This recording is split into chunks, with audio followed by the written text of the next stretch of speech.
In this video, I'm going to tell you how to make Amosov paste, which is a very powerful and natural booster of the immune system, which Amosov, the great Soviet doctor, prescribed to his patients.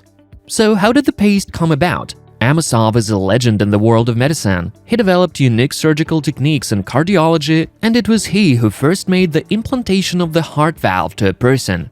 Dr. Amosov had always been a supporter of healthy nutrition, and he noticed that if after the operation patients ate nuts and dried fruits, they recovered much faster than others. This observation gave rise to the creation of a phenomenal paste to strengthen the immune system. There are 7 ingredients in a classic paste recipe. These are raisins, figs, dried apricots, prunes, and walnuts taken in the amount of half a kilogram, half a liter of liquid honey, and 2 small lemons. All components except honey must be washed and put through a meat grinder.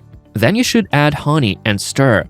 The paste is ready. Store the mixture in a sealed jar in the fridge. You need to use the paste in the first 60 days so that all the nutrients are preserved. If you need to get a smaller amount, reduce the ingredients in proportion to the original volume in the recipe. You need to take 1 large spoon of such a remedy twice a day to improve the immune system. As for children, they should be given 1 teaspoon of the paste twice a day. But with individual intolerance to ingredients and with increased sensitivity to honey, dried and citrus fruits, it's better not to use this paste at all.